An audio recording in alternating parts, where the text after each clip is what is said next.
Welcome back to another vlog.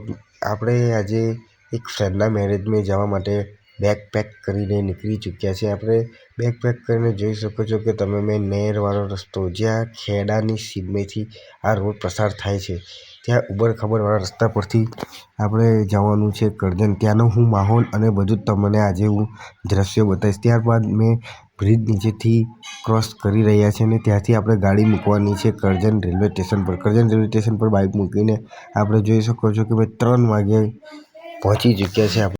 તો ભાઈ બપોરના 3 વાગ્યા છે ને ગરબીનું તો તમારે ખબર જ છે.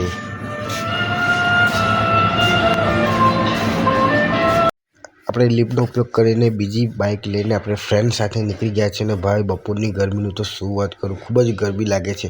એટલે તરત જ આપણે રસ્તે ઊભા રહીને ઠંડા થવા માટે આઈસ્ક્રીમ ખાઈ લીધો છે ભાઈ. અને ખાધા પછી તરત જ આપણે તમને પહોંચી ચૂક્યા છે લગ્નની લિંગસ્થાને. લિંગસ્થાને પહોંચ્યા બાદ તમે જોઈ શકો છો કે ત્યાં ગરબા અને વરદ ભરાવાનું ચાલુ થઈ ગયું છે અને તે સરસ મજાના ગરબા થાય છે. અને ગરબા થતાં લગી સાંજે આપણે જમવા માટે તમે જોઈ શકો છો કે ભાઈ ત્યાં લગ્નમાં તો એક બાજુ એક સાથે મેચ અને એક સાથે જમવાનું તો કંઈક નવી જ વેરાયટી જોવા મળી. અને ત્યારબાદ તમે જોઈ શકો કે જમવામાં આપણા ફ્રેન્ડો આ બેને તો તમે જાણતા જ હશો કે જો બહુ મશહૂર કલાકાર છે ને રાતે ડીજેની તાલ સાથે શું માહોલ ગરમ